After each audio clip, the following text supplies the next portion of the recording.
For today's career chat, we are pleased to welcome Kalyan Kar, who is the co-founder and managing director of Inthink Knowledge Ventures.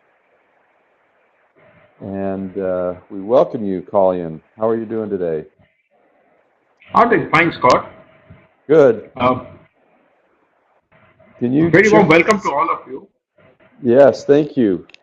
Share with us a little bit about your background. Sure. Before that, I need to welcome all the participants in this webinar today. I'm very fortunate to be part of this initiative. Today, I'm going to speak on the BPO in India, but prior to that, few words about myself. I call myself a social entrepreneur, and I expertise in startups. That's what I've been doing for many, many years. By profession, I'm a chartered accountant, which is equivalent to an American CPA. And I'm also a cost accountant, and I have about 20 years of corporate experience.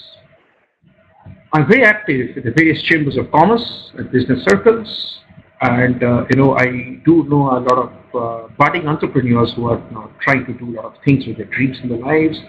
Many of them are very close to me, and they want me to mentor them, and I'm trying to help them as far as I can. Overall, if I really look back my career, I've realized that technology can actually make a huge difference in today's world. And I firmly believe that by using technology, the world can go for an equitable, inclusive, and a sustainable growth.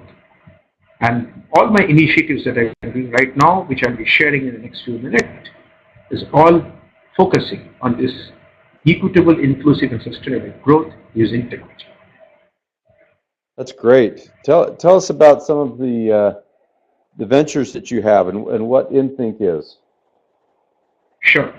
With 25 years of experience and with finance as a background, I am one of the pioneers of doing BPO in this part of the country, the eastern part. And having done that for almost 15 years, and I have built companies and sold them off, I realized that there is much beyond what I've been doing so far, and all I can use by using technology. So what I've done is, in the last 3 years, I've started 4 initiatives. These are all startups.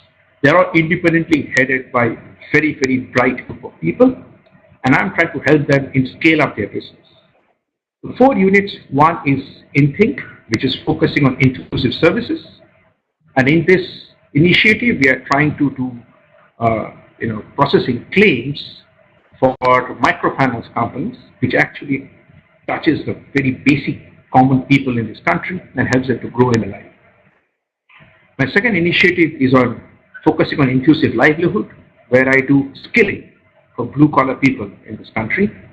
Just for your quick information, in the next 10 years, India is going to have a shortfall of 500 million skilled people.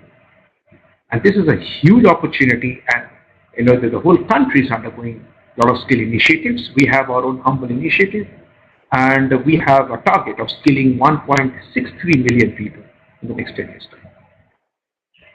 My third initiative is, again, I'm using technology for inclusiveness. It's called InGreens. In this, we are using technology for the grassroots level people, for the farmers of this country. Again, 70% of the Indian population depends on farming. And there is hardly any technology which can help them in increasing their productivity and making their business more viable, more profitable, more reachable. So we're using technology to help the farmers solve their problems. And the last initiative that I'm having is, again, we call it inclusive knowledge.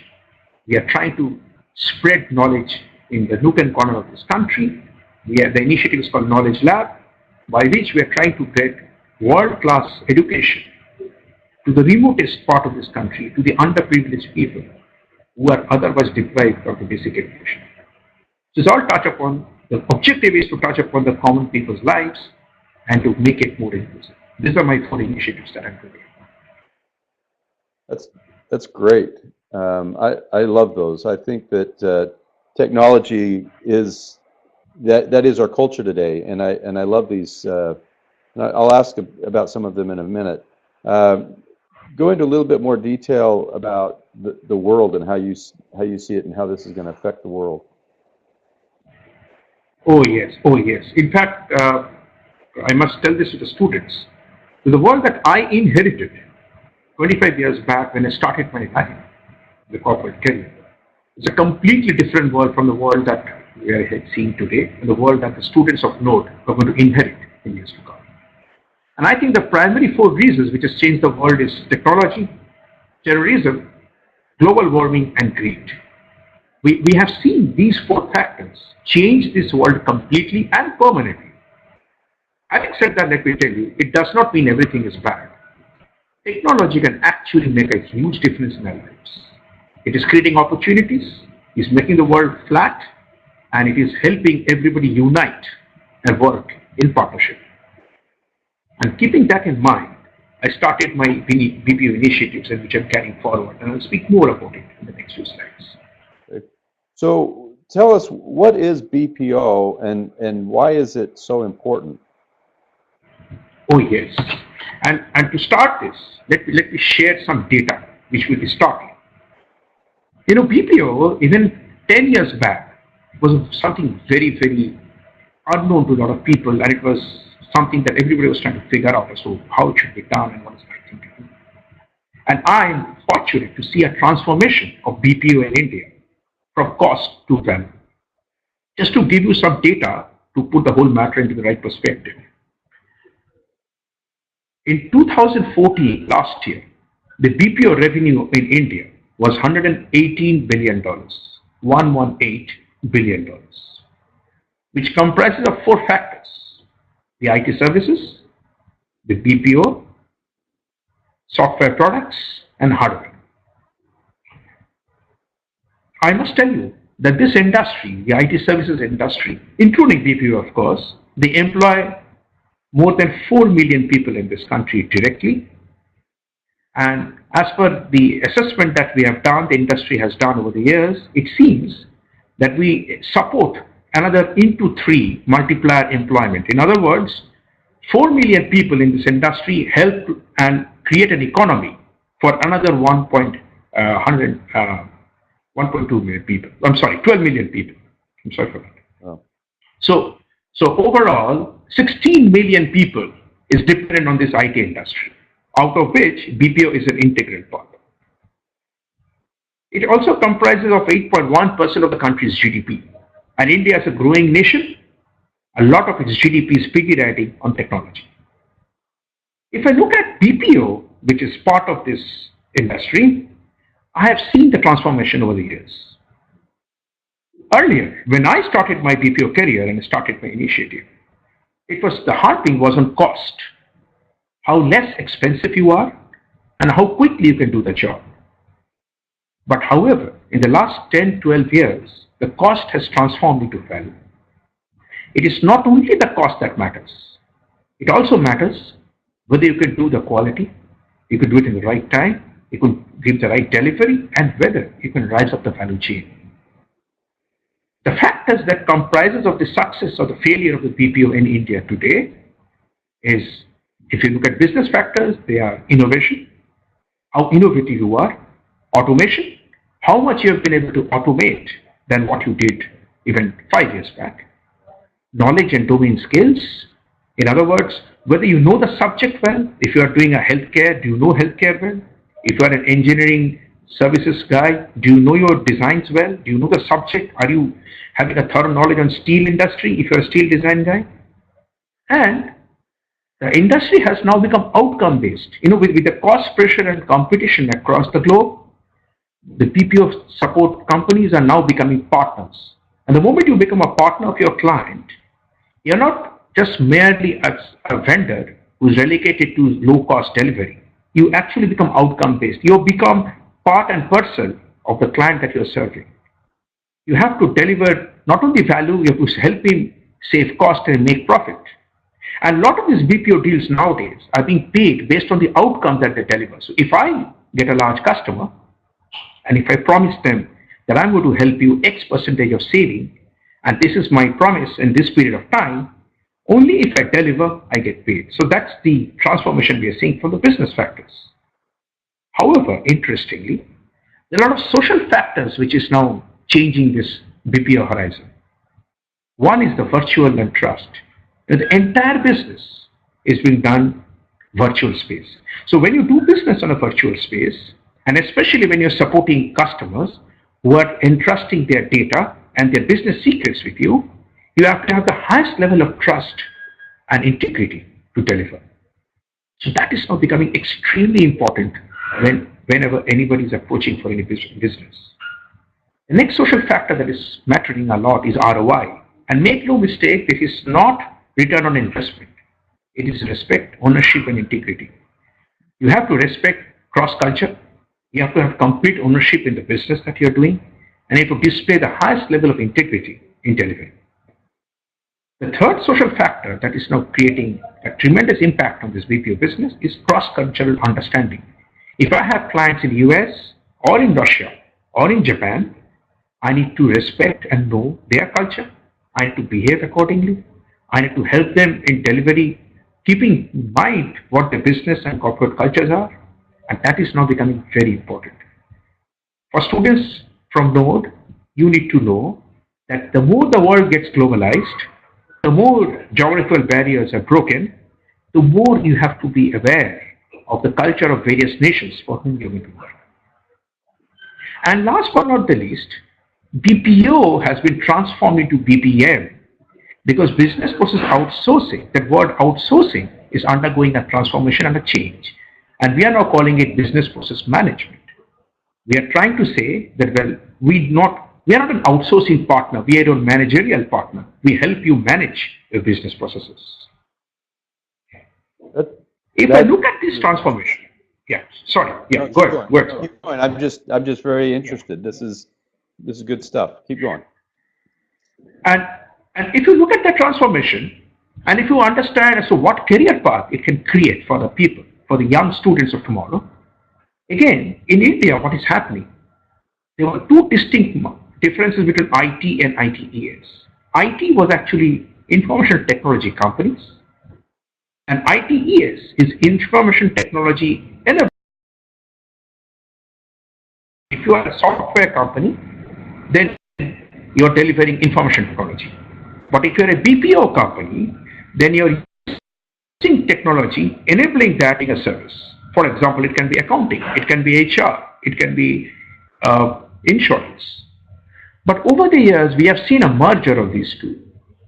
And it has now become ITS, or Information Technology Services Company.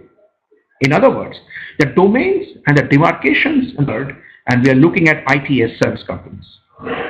Now, to make that happen and to create your career path, what are the kind of people, what are the kind of students that this industry is looking at? Again, if I really break it, there are two blocks. We are looking at business skills and we are looking at social skills. And let me quickly touch upon the business skills. In business skills, we are looking at T skills. A T skills is something like this, where you have a deep domain knowledge and you have skill across the board. And in these skills, you need to have skills which has to cater to the diversity of the area that you're working. It has to have the integrity level. You need to have the highest level of integrity. You have to be creative. You have to be tolerant. You have to know how to deal across the cultures. Apart from that, you need to have analytical mind. One of those days when we were just doing work blindly. Now, the clients expect you to deliver value, clients expect you to think, and clients expect you to do things faster, better, cheaper. So you have to be analytical in your thoughts and your deliveries. And of course, you need to have the effective communication. As and when we get globalized, as and when we work with other countries, people with other nations, other languages, effective communication is becoming very, very important. Like today, I'm speaking to all of you over a webinar. Most of these businesses is carried on in this kind of virtual space. We talk to the clients over the web. We interact with the clients using emails and chats. We talk to them over the phone. So the better, cheaper solution. However, it is very difficult to succeed if you do not have the right social skills. And the first social skill that is attitude.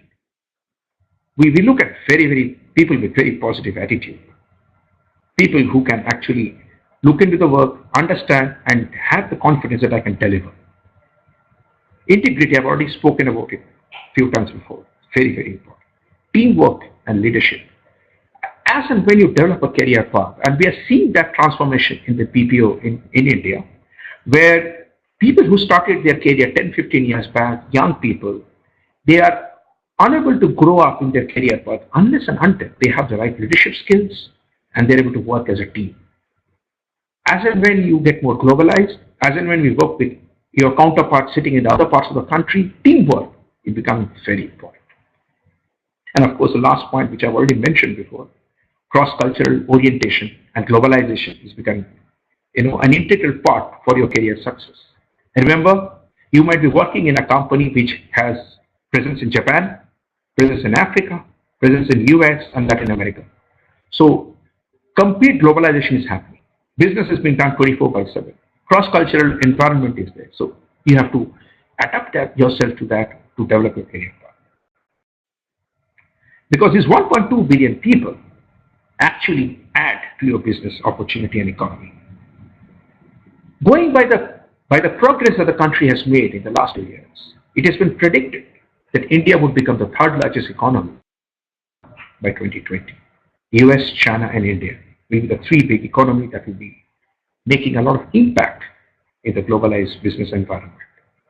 And in that, you'll be surprised to know about 500 million people are today the poverty line in this country. It's an irony that we all need to accept, acknowledge, and take it up as a challenge, where a huge population of this country, almost 40%, they live below the poverty line. And we have a firm belief that because of technology, if all the corporates can help these 500 million people come up in their life, they actually become your consumers. And 500 million consumers is actually the population of US. Imagine if these 500 million people start buying cars, start buying dresses, start building houses, start going to the restaurant, what impact it can create in the economy of the country. And the more that happens, the more there will be career opportunities coming up. Career opportunities in IT, in BPO, in various other areas. Domestic BPO is going to boom. BPO has always been in India based on the overseas assignments and opportunities. For the last few years, we are seeing the growth of domestic BPO. And for the students of Knod, Indian domestic BPO can be explosive and can throw up huge career opportunities for each one of you. Like it was said, business in India is actually at the base of the pyramid. If collectively we can solve the base of the pyramid, then this country can throw up huge career chances for each one of you. I've come to my last slide in the presentation. This is a slide which is very close to me and a slide which has a tremendous meaning as far as career path is concerned. This is the irony of this country. You have one half which is progressive, advanced, wealthy, and you have the other half, the one that I just now talked about, which is the base of the pyramid. And we think technology and IT can actually transform this country. A country cannot progress unless it is inclusive. And remember, that was my second slide which I talked about inclusiveness. No country can progress unless it's inclusive and the whole country progresses together. If by using technology the two blocks of the country progress together, India will be definitely a country to reckon with, a country where opportunities will be a galore, a country which will open their doors for all the people across the world to come and prosper. And I'm sure the students of Knod and whatever I've heard about you, whatever I've studied, you guys are undergoing a terrific career opportunity. India can be a very, very viable career path for each one of you. We would need all of you. We would need your strength. We would need your competence to make countries and create a global. Thank you. Thank you. That was excellent and fits again so well with what we're doing at Knod. This has been Kalyan Kar, who is the managing director and co-founder of Inthink. I have a couple of questions. It looks like we have a couple of questions that have come in as well. Going back to the in green Tell us a little bit about technology that's used in that area that has helped with the agriculture. I just think that's really interesting. Sure. As I mentioned in that part of my slide, that 70% of the Indian population, they are farmers. They depend on agriculture. But nothing has been thought or done in this space for a long, long time in this country. We have developed a very simple technology. This technology helps in solving the farming problems. For example, a farmer in India who's very poor and does not have access to technology, he's unable to solve his problems if there is an epidemic in his product, if there is a bad fertilizer, if there is lack of rain, if there is something wrong with his soil, he doesn't know what to do. And if he misses his particular cultivation, then probably he has to start for the rest of the country, the rest of the year.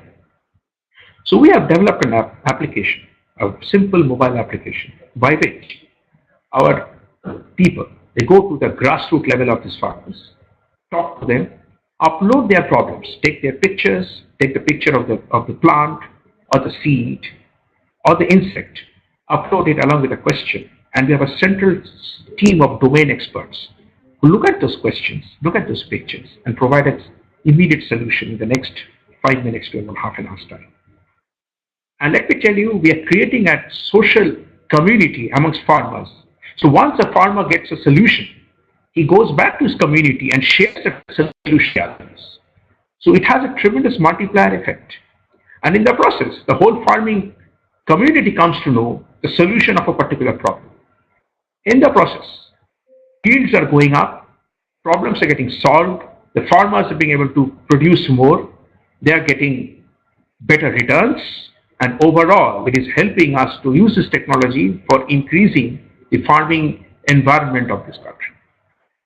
We are doing it only with the eastern part of the country, but we expect to roll it out across the whole nation in about a year's time. That's interesting. And, our other countries that we've been working with our students, their farming is huge as well, and many of their families Absolutely come from farming areas. So this could have an impact worldwide and with Knod.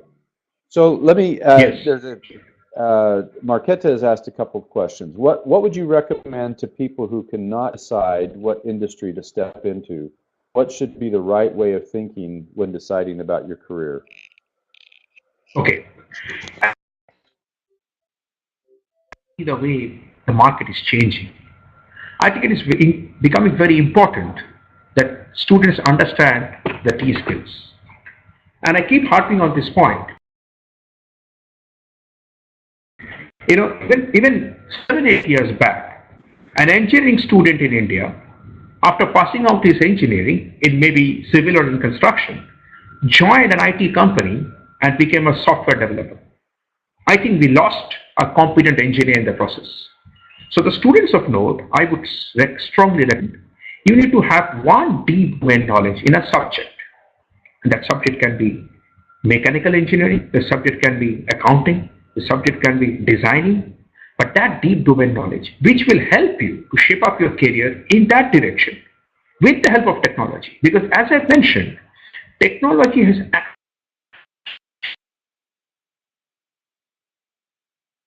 actually created a level playing field and made if you are good, if you are talented, if you know your subject, you probably can get a good opportunity across the globe anywhere.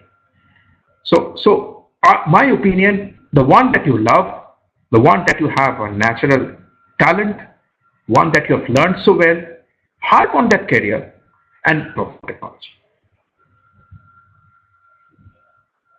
That's great. Thank you. Good advice. What are some of the job opportunities for fresh graduates in this industry or in your company?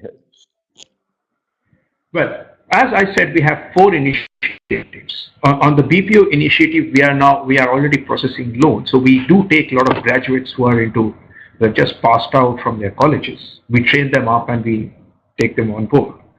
But this year, the year that we're going to start from April, we are planning to scale up opportunities. And we might be looking at entry-level managers, young MBA grads who have exposure into managing operations.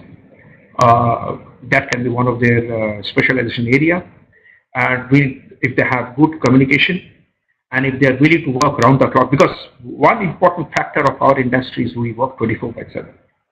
So the ability and the interest to work around the clock becomes very important. Not that you have to work 24 hours, but you might have to work at any time zone at any point of time. That would become very important. So we would be looking at such people in the near future. As far as my opportunity in is concerned, we are again looking at young people who are good at a particular domain. Again, I repeat, we are looking at a domain skill. So if someone is a good architect, probably we can use his skill as an architect in developing a course on architecture. So he would need to do a lot of research and opportunities, learning opportunities, look at the best lectures across the globe, and compile for a content which we can use for an e-commerce business. So these are the immediate opportunities that we think is going to happen very fast with us. That's great. I really appreciate the time you spent. This has been very interesting. I think fits so well again with what Knod is doing, and we hope we can have a great relationship going forward. We thank everybody for joining us. This has been a Career Chat with Kalyan Kar, who's the Managing Director and Co-founder of Inthink. And as you plan out your schedule, we'll be having other career chats each week. So keep your eye out on things that are coming up. And if you want to discover your fast track to employability, visit us at knod.net/study@Knod. We thank you again for joining us, and thank Kalyan for your great insights, and we will see you again later. Thank you.